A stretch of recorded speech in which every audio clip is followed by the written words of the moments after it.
बिस्मिल्लाहिर्रहमानिर्रहीम।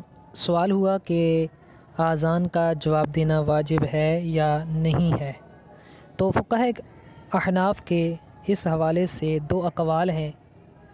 बाज़ फ़ुक़हा फरमाते हैं कि आज़ान का कौली जवाब यानी ज़बान के साथ जवाब देना वाजिब है। जैसे मुअज़्ज़िन कहता है वैसे कहना ये वाजिब होता है, उन कलिमात को दोहराना वाजिब होता है। जबकि बाज़ फ़ुक़हा फरमाते हैं कि आज़ान का कौली जवाब देना वाजिब नहीं है बल्कि ये मुस्तहब है।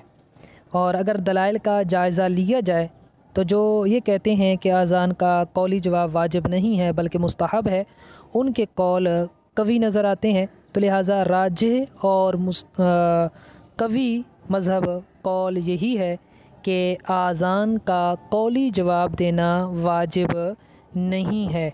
चुनाचे इमाम काज़ी ख़ान रहमतुल्लाह ताला अलैह शरह मुख्तसर तहावी में फ़रमाते हैं वयस्तहब्बु लिमन यस्माउल आज़ाना अन यक़ूला कमा क़ाल अल मुअज़्ज़िन, यानी जो आज़ान सुने उसके लिए मुस्तहब है कि वो मुअज़्ज़िन की तरह कलिमात आज़ान कहे।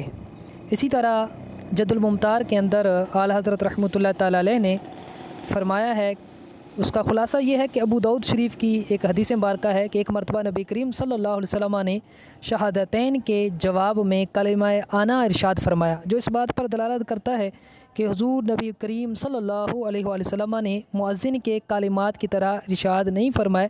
लिहाजा इससे भी साबित होता है कि आज़ान का कौली जवाब वाजिब नहीं है। इसी तरह बहर राइक में है कि आज़ान का जवाब देना अमर फ़जीलत है, अगर किसी ने ना दिया तो गुनहगार ना होगा।